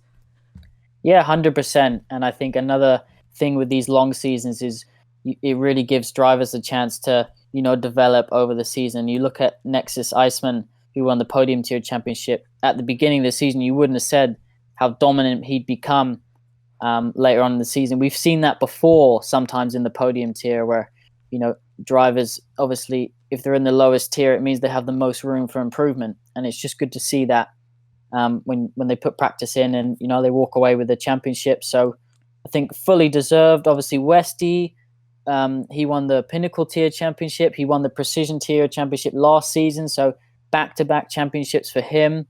And, he's been on a real roller coaster throughout the season with emotions, some good races, bad races. And, it's all part of the parcel and you just got to keep going. And that's what he did. And, congratulations to him as well. White Fountain, turned up in the Precision Tier. What a class driver. Doesn't make mistakes, knows when to push, knows when not to. A real, driver of the season from him. Absolutely deserved that championship. Hardly put a foot wrong. And then, of course, you got Louis in the top tier, who's raced with us lots before, not really had the commitment to finish the season. And I said to him at the start of this season, if you sign up, you've got to finish the season. And that's what he's done. And he's won himself the top tier championship and in quite some fashion as well. He didn't really struggle too much with it, which is a surprise for the top tier. But hey, even better the achievement. But yeah, congratulations to all 4 champions. And of course, they'll get their trophies and, providing they're in the shipping requirements, they'll also get their Next Level Racing stands for the first time ever. So yeah, that's really exciting as well to be able to get that arranged and see them turn up on their doorstep. Yeah, I'm looking forward to seeing the rigs on their Twitter and see how they use it, because maybe they'll use it for next season or the seasons to come. I just can't wait. So hopefully the champions can tweet that. So enough about season 14, your end. Season 15, it's come by pretty quickly. The trailer was launched on Friday. The season entry fee has been discussed as well. What's new for season 15 then? Yeah, so there's quite a lot new for season 15. Obviously, if you haven't seen the trailer, make sure you go over and watch that. Another masterclass by Lukey and our management team on that one there. But yeah, we actually started planning for season 15 quite early on than we usually do. And we also haven't had as much of an off season as we usually do. So that just shows that we're raring to get going with season 15 already. But yeah, obviously lots of things new. Qualifying night returns. We know that's a driver favorite, commentator favorite. So that's really good. Mandatory 2-stop pit stops are back. For those of you who don't know, it featured in season 13 for the first time. It was a real hit, not just with our drivers, but the whole community seemed to enjoy it. The commentators enjoyed it because by now we all kind of know the strategies around all the tracks. So yeah, it's really, really great to see these, new strategies come out. And, if you have an incident on the first lap, it doesn't always mean you're out of the race. So lots of benefits to the mandatory 2-stop. And then you got the new trophies. So you got trophies now for top 3 in the Drivers' Championship. You got the trophies, obviously, for the Constructors' Champions. There are also going to be prizes with those. Next Level Racing have also, I probably haven't announced it yet, but confirmed that they'll be providing, the stands again for the Drivers' Champions of Season 15. So, the people who are going to be doing well in Season 15 are definitely going to be rewarded with prizes. And then you've got the new Commentators Championship, which is really exciting. We're going to be grading them, on different things and giving them something to, turn up on a Friday and really work towards. Obviously you got the season entry fee, which is probably a first. Lots of new things, lots of exciting things, Jess. And, we always improve, and these little things here and there that aren't always in the trailer, aren't always the vocal points, but, all these little improvements have to be made each season to, just try and up your game. And I think loads of people were very excited about the trailer, ready to get going. And but some people are wondering how many rounds are going to be this season, what the races are going to be. Has that been decided yet? Can you go through a little bit about the calendar? Yeah, so obviously sign-up opens on the 28th of February. Complete new sign-up process. So it's going to make it simpler, clearer, easier, step-by-step process for everyone who wants to race with us in Season 15. Sign-up will be open for 3 weeks this time rather than 2.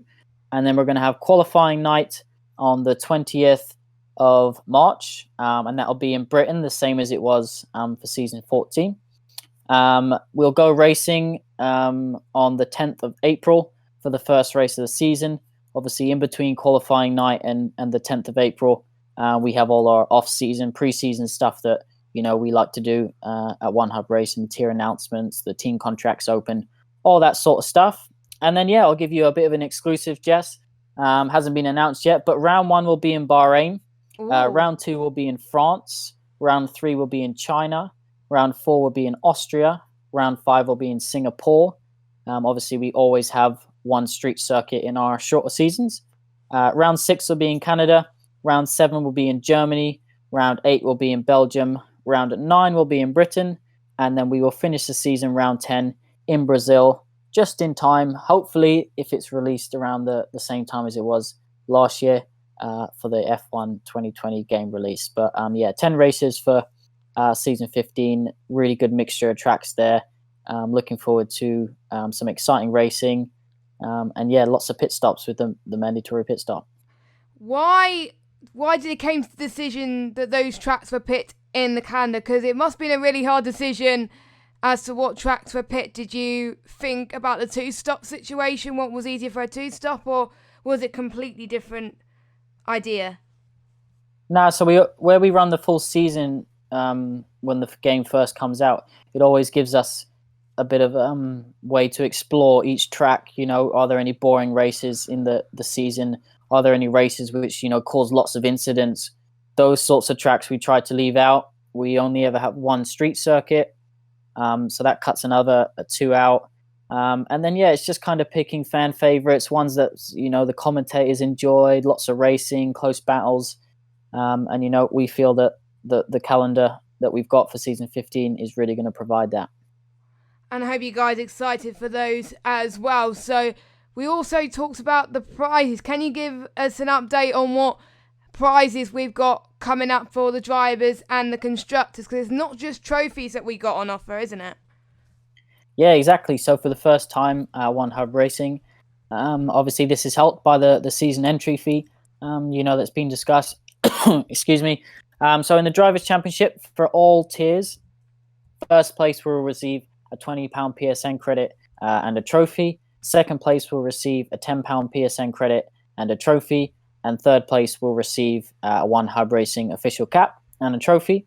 In the Constructors' Championship, the team that wins, both teammates will receive a One Hub Racing t-shirt, and both teammates will receive a trophy. In the Commentators' Championship, which of course is based on their commentating each week, the commentator will receive a £15 PSN credit who finishes top.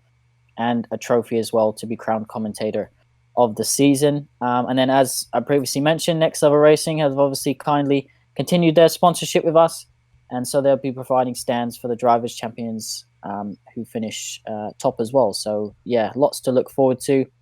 And of course, if you win outside of the UK, then we'll obviously convert those pound credits into European ones, so or dollars or whichever. That's brilliant, and that's making us all hyped for Season 15 to begin. Don't forget, sign-ups open on the 28th of February should you be interested in joining One Hub Racing for another season or maybe a new season. And to end the interview off, Nick, why should people sign up to One Hub Racing? Well, I mean, we pride ourselves on, a real high standard of running the league. There's no this or that. It's straightforward. There's the line. If you cross it, you'll get penalized by the stewards. If you don't, fantastic. Enjoy your racing. Everyone's welcome from all over the world, all ages.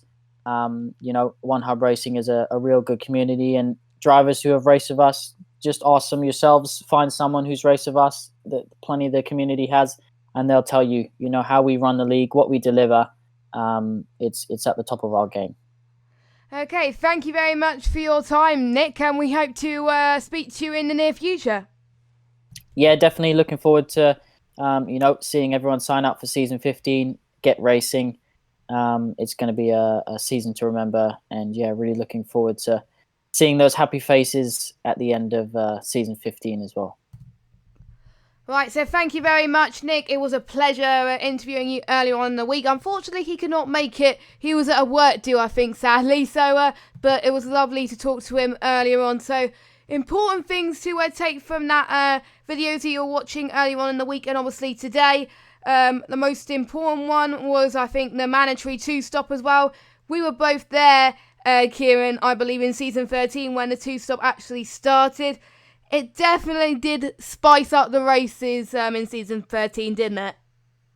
Yeah, absolutely. And with the addition of the safety car, I think some of these 2-stop races could be nullified. I know there's been some big reactions to Singapore, but, 2-stop always opens it up, and it encourages drivers to go on the softer tyre as well. So expect, soft, medium, those sort of strategies to come back. And yeah, it worked for Season 13, so there's no reason why it should work for the upcoming season. Yes, and for those of you that are not sure, the mandatory 2-stop, you've got to complete at least one racing lap on the tyre, so you can't basically just pit on the last lap. That's absolutely ridiculous, so you can't do that, otherwise you'll get disqualified. There was a few mishaps last season in Season 13, where even a championship was lost due to the fact that they didn't do the 2-stop. Josh, I commentated on that, and it was actually Ian that actually won. So in those cases, it can make a difference into winning or losing a championship. It makes a big difference, and the moment you're going to see people remember that one is the first round of the season, maybe even second round of the season. So we'll see how it goes. Obviously, I never had it in my tier when I commentated in Season 13 of people forgetting the 2-stop, but it can happen. It does happen. And as you say, Jess, if you win a race and you've only stopped once, then that could be your season seriously in doubt. That's 25 points you have to give up entirely. So, yeah, as long as you remember you've got to stop twice in a race, then you can't go far wrong, really. Yep, and it is still 50% races, but a much shorter season as well. And usually shorter seasons, when you make a mistake, there's not much room to improve and get yourself on the right foot. You've really got to get started from the get-go. Yeah, absolutely. With a shorter season, as you say, there's less points up for grabs. It's a shorter time period, so it really does focus on being, the fastest you possibly can be, and making sure that you don't DNF, because towards the end of the season, you'll find that those DNFs do rack up, and they can work against you going into the final race of the season.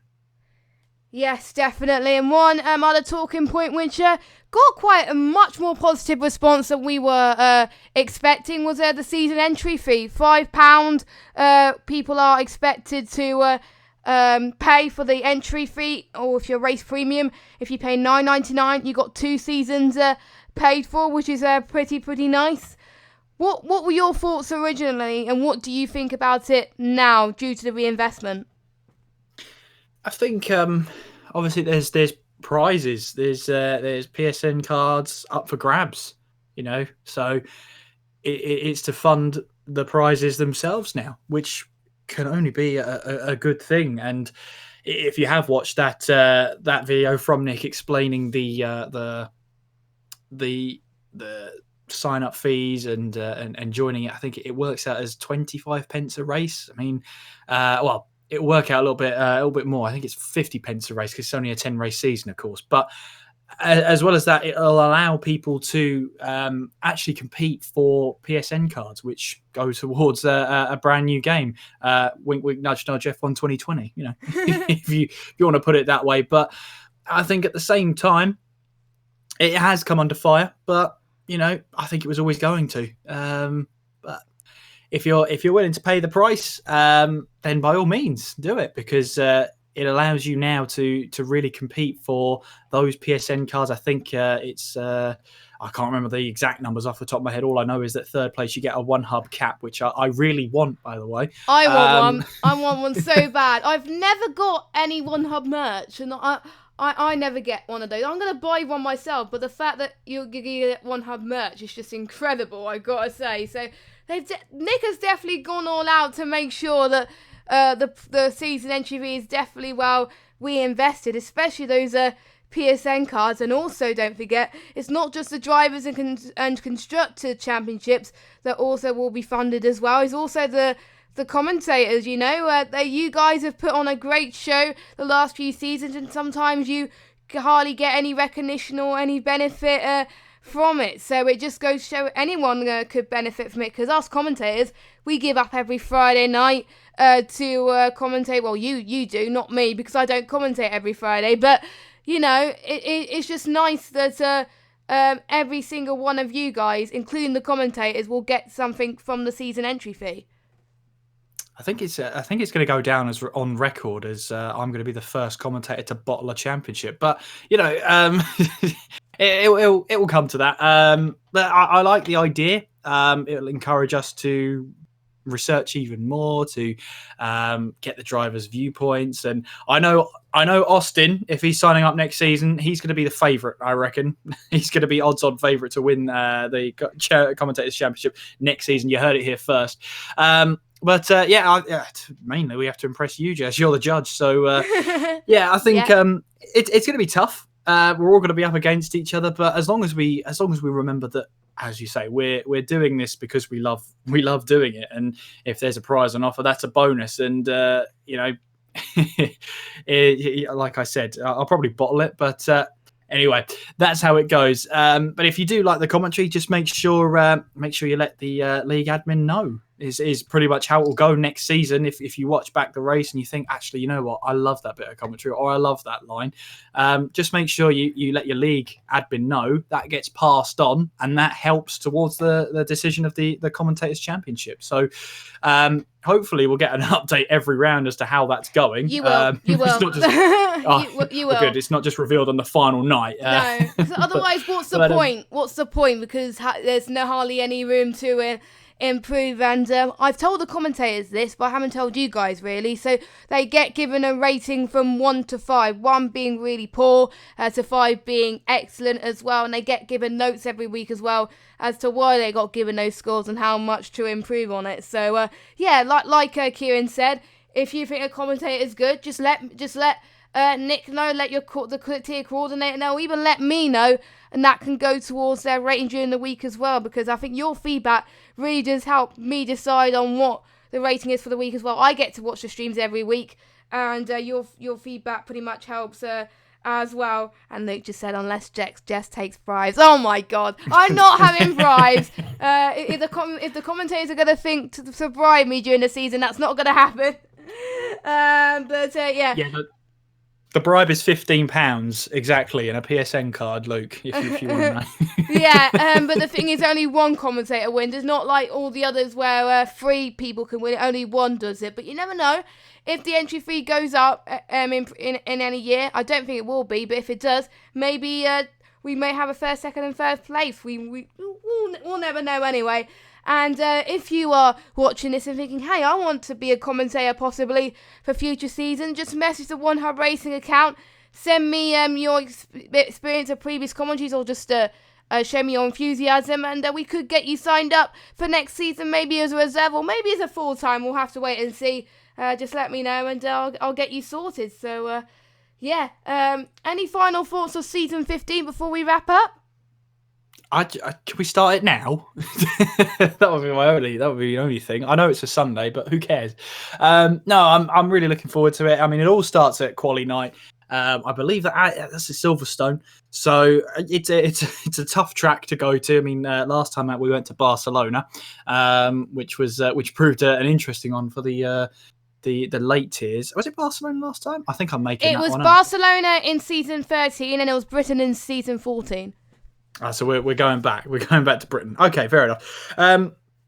Yeah, I mean, we'll see how it all goes. Obviously, they get half an hour, the drivers, to put their quickest lap time down, and it's one of the only times in the season where you can have podium drivers from last season go with the prestige tier from last season. But of course, it all aggregates. All 60 or 80 results are taken and added together, and the higher ups get to decide what the tiers are going to be for next season. So I think next season is crunch time for the drivers. They've been racing for wheel stands. They've been racing for the trophies as well. And now on top of that, there's a PSN card up for grabs. And in fact, for the top 3, there's 2 PSN cards, one for the winner, one for second place, and a 1 hub cap for third place. You know what, Jess, I'm going to sign up and purposely finish third so I can just get a cap of merchandise. But yeah, I mean, if there's so many prizes on offer for the winner, I mean, it's going to be one exciting season. I can't wait for it. Yeah, I can't wait as well. And sign-ups, like we said earlier, open on the 28th of February. So you got not long to wait as well. And if you're still not convinced on why to sign up, look at the testimonial video. There's examples of commentators and drivers and admins that said that this league is really, really great. So make sure you do that. And so this is the final stream of season 14. I'm going to say a quick thank you to a few people that have made this league great. First of all, massive shout outs to the management team. We've got White Fountain and Mark. They've been the stewards. Thank you so much for all your help on making sure that the results are posted in decent time. We also got Gaza, head of coordinating, and also helps put together the standings each week as well, along with Sam, the king of stats. I mean, Sam has done a great job. He was new to the management team this season, and I got to agree, he's done a really great job as well. I need to make sure I remember Odems. Who can forget Odems? I know he left halfway through the season, but he still did quite a lot of the media day stuff towards the early part of the season. We also got Jamie, head of teams as well.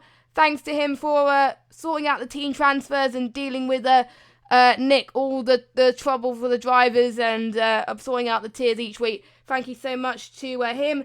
MLA for all his guidance, as well as Jono. Luke for all the graphics. He's even created graphics for tonight, which I absolutely love. He does it for free as well, for goodness sake. So thank you very much to Luke. He deserves a PSN just for creating graphics, I think. Thanks to him. I need to see who else. So we mentioned Sam, Gaza, Luke, White Fountain, Mark, MLA, Jamie, Jono. Yeah, I think we mentioned everyone in the management team. And also thanks to our lovely commentators. Well, obviously we have you, Kieran, and as well as Jamie, Owen, Austin, Alex as well. Alex Lilia, it was his first season as well. Austin and Owen's first season as well. So those 3 have done a great job. And also Brett and Luke, and also Alex Kingdom as well. He was a full-time commentator for pretty much the first half of the season, then he had to quit due to sorting out his uni stuff, and then Luke stepped in for the final part of the season as well. So thank you so much to guys, and thank you all to all the drivers as well for putting on a great show each week, and well done to all the champions as well. So thank you guys so much for watching the stream, and also thanks to Kieran for being a lovely final co-host for the season. You've been a great host. Well, thank you very much, and I just want to say a big thank you to you, Jess, obviously behind the scenes, for head of the commentary division and the media stuff. It's been great working alongside you. Can't wait to do it all again next season. And thank you to all of you as well for watching along. We've been going on for quite some time, so great to see you've stuck with us. Great to see the champions come in, a couple of them. Great to hear from Nick as well from tonight, and for the final stream of season 14. I well and truly cannot wait for next season. Yeah, make sure you check on for when sign-ups open on the 28th. So I've been Jess Games 95, Kieran has been Kieran McGinley, and we will see you on the 20th of March for qualifying night. Goodbye.